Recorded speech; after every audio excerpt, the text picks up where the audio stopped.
Assalamualaikum warahmatullahi wabarakatuh. Perkenalkan, nama saya Wahabi Julistiano dengan NIM L1002074, Prodi Ilmu Komunikasi, mata kuliah Public Speaking kelas A. Di sini saya akan presentasi mengenai public speaking.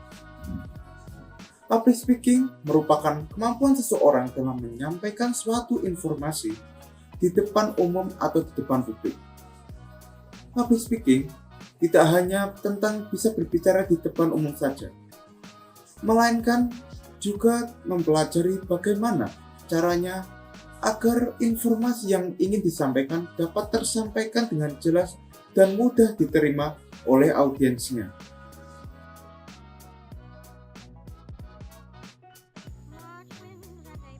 Dalam public speaking terdapat metode-metode untuk menyampaikan public speaking. Metode-metode tersebut yaitu metode impromptu, manuskrip, momeriter, dan extemporer. Metode impromptu yaitu metode dalam public speaking secara spontan.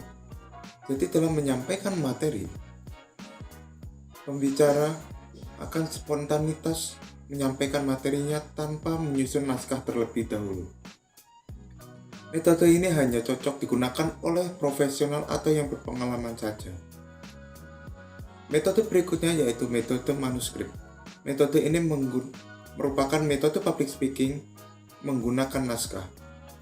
Dalam menyampaikan materi, pembicara akan membawa dan membaca naskah yang sebelumnya ia buat. Metode ini sangat cocok untuk pemula.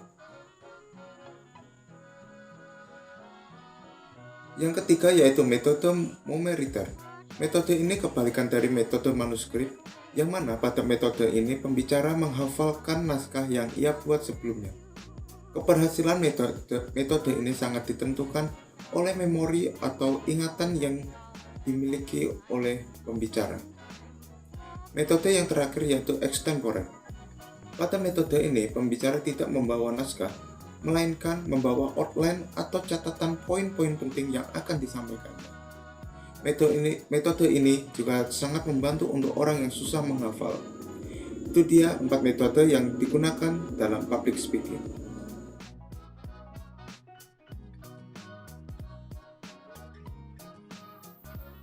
Agar pesan yang disampaikan dapat diterima oleh audiens, maka seorang pembicara harus mempelajari bagaimana cara berbicara yang baik dan terstruktur. Oleh karena itu, pembicara harus menguasai teknik public speaking. Belajar bagaimana berbicara di depan umum atau public speaking sangatlah penting dan banyak manfaat yang diperoleh. Nah, apa pentingnya mengasah public speaking? Mari kita bahas.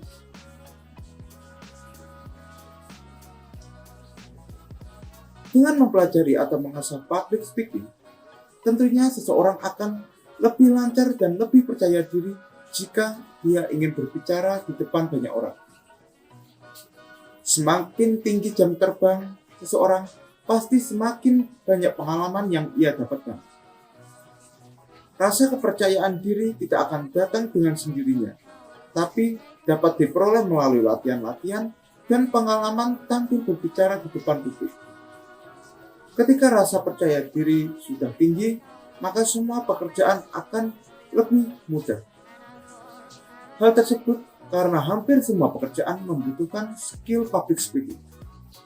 Apalagi untuk seorang mahasiswa yang dituntut untuk selalu aktif dalam perkuliahan, pandai berbicara dan memiliki rasa percaya diri yang tinggi akan menjadi nilai plus.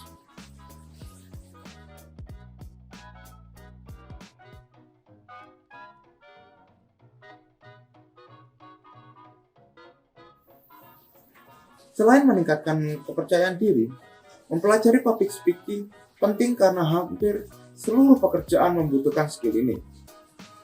Contohnya, saat melamar pekerjaan. Pastinya saat melamar pekerjaan, ada yang namanya interview sebelum diterima di pekerjaan tersebut.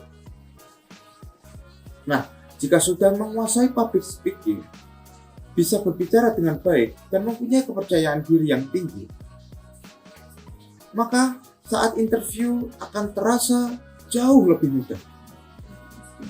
Selain interview, skill public speaking juga akan sangat membantu di saat sudah berada di dunia bekerja. Misalnya, dengan menguasai public speaking, kita dapat berkomunikasi lebih baik dan lebih efisien dengan rekan kerja. Apalagi kalau bekerja secara tim dan kita sebagai pemimpin, maka skill public speaking ini akan sangat membantu agar pesan yang kita sampaikan kepada bawahan dapat diterima dengan jelas sehingga dapat menghindari miscommunication.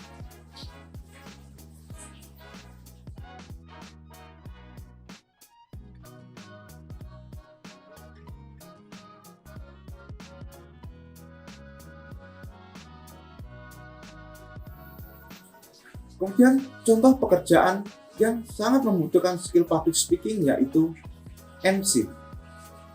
MC atau pembawa acara merupakan pekerjaan yang sangat membutuhkan keahlian public speaking. Seorang MC harus mampu untuk berbicara di depan banyak orang dan harus bisa membuat audiens merasa nyaman selama acara berlangsung. Selain itu, seorang MC juga harus dapat menyesuaikan diri dengan keadaan ketika tampil. Oleh karena itu, MC harus memiliki keahlian public speaking.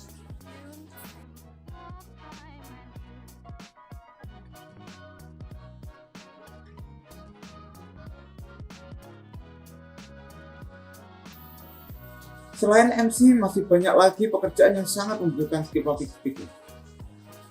Seperti stand-up comedian. Tak hanya sekedar menyampaikan informasi, public speaking juga dapat bertujuan untuk menghibur para audiensnya. Menjadi stand-up comedian bukan berarti hanya menyampaikan lelucon dan candaan saja, tetapi juga harus menyusun naskah agar lelucon yang akan disampaikan dapat diterima dan terstruktur. Pekerjaan selanjutnya yaitu reporter. Reporter membutuhkan skill public speaking agar dalam menyampaikan informasi atau berita dapat disampaikan dengan lancar dan jelas. Mengapa? Karena apabila berita yang disampaikan tidak lancar, maka audiens akan sulit menangkap berita dan bisa terjadi kesalahpahaman. Oleh karena itu, reporter harus memiliki skill public speaking yang bagus.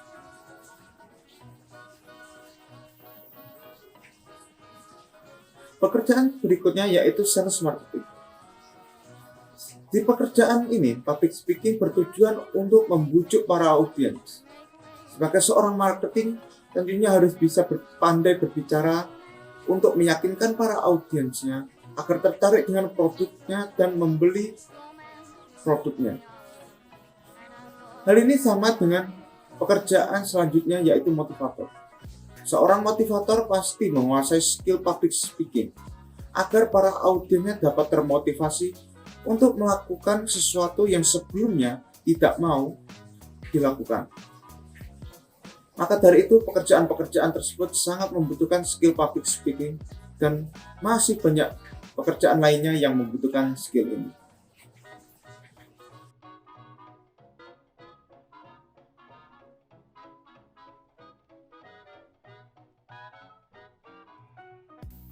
Seperti yang saya katakan di awal tadi, public speaking bukan hanya pandai berbicara di depan umum saja, namun juga harus bisa membuat informasi yang ingin disampaikan dapat diterima dengan jelas para audiens. Jadi ada beberapa hal yang harus dipelajari terlebih dahulu dalam public speaking agar pesan yang disampaikan dapat diterima dengan jelas oleh para audiens. Yang pertama yaitu elemen vokal. Elemen vokal perlu dilatih agar kita dapat menarik perhatian audiens. Dalam melatih elemen vokal, suara yang akan kita keluarkan akan terdengar lebih enak dan tidak akan terkesan monoton atau membosankan. Elemen vokal dapat berupa artikulasi, intonasi, tempo, dan lain sebagainya. Artikulasi merupakan pengucapan kata dengan benar dan jelas sehingga audiens dapat mengerti dengan apa yang akan kita ucapkan. Selanjutnya yaitu intonasi. Intonasi merupakan tinggi atau rendahnya suara, irama suara, atau alunan nada kita. Dengan melatih intonasi, maka suara yang kita keluarkan tidak akan monoton dan tidak membosankan. Selanjutnya yaitu tempo. Tempo adalah cepat lambatnya kita saat berbicara. Apabila kita berbicara terlalu cepat, maka para audiens tidak akan mengerti dan tidak akan menangkap apa yang kita bicarakan. Oleh karena itu, saat berbicara di depan publik, kita harus menjaga tempo kita agar tidak terlalu cepat. Selain 3 elemen tersebut, masih ada elemen-elemen lainnya yang harus dilatih dalam public speaking agar suara lebih enak untuk didengar.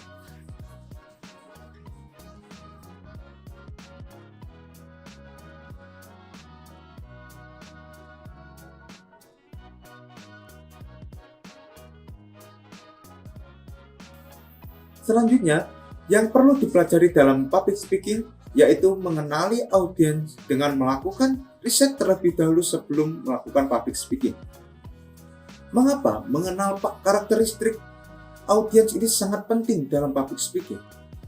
Hal ini dikarenakan agar materi yang kita siapkan dan apa yang akan kita sampaikan dapat relevan dengan audiens kita. Dengan begitu, audiens dapat tertarik untuk mendengarkan kita dan dapat memahami dengan apa yang akan kita sampaikan.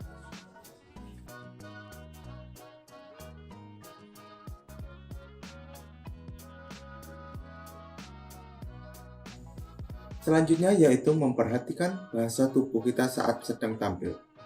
Bahasa tubuh dapat menambah kepercayaan diri kita dan membuat kita agar tidak terlihat gugup. Kita harus pandai mengendalikan gerak tubuh ketika sedang tampil di depan umum, karena apabila kita sedang gugup, tubuh kita akan spontan memberikan tanda-tanda bahwa kita sedang gugup. Selain itu, gerak tubuh juga bisa membantu untuk menarik perhatian para audiens. Macam-macam bahasa tubuh yang dapat digunakan ketika sedang public speaking yaitu seperti senyum saat pembukaan untuk memberikan efek positif, menjaga kontak mata dengan audiens, menggerakkan tangan untuk menegaskan tentang apa yang akan kita sampaikan, dan lain sebagainya. Ada juga beberapa bahasa tubuh yang tidak boleh dilakukan saat public speaking, yaitu memasukkan tangan ke dalam saku, menyilangkan kedua tangan, dan tidak melakukan kontak mata dengan audiens, dan masih banyak lagi. Gerakan-gerakan tersebut tidak boleh dilakukan saat public speaking karena menandakan bahwa kita sedang gugup saat melakukan public speaking.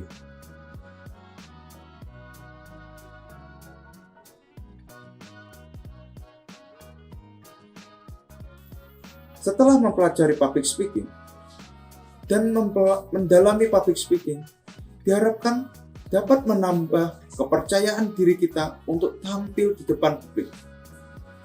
Karena masalah yang paling banyak yang dialami oleh semua orang yaitu kurangnya rasa percaya diri, rasa malu, takut salah, dan tidak berani tampil di depan publik sangat sulit untuk dihilangkan.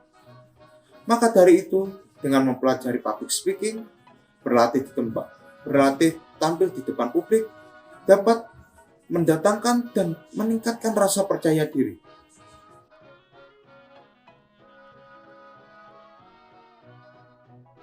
Tak hanya itu, public speaking juga sangat bermanfaat untuk di masa mendatang. Karena seperti yang saya katakan di awal, bahwa hampir semua pekerjaan membutuhkan keahlian public speaking ini. Jadi mempelajari public speaking akan sangat membantu dan mempermudah pekerjaan di masa mendatang. Sekian presentasi saya mengenai public speaking. Kurang lebihnya saya mohon maaf. Akhirul salam, wassalamualaikum warahmatullahi wabarakatuh.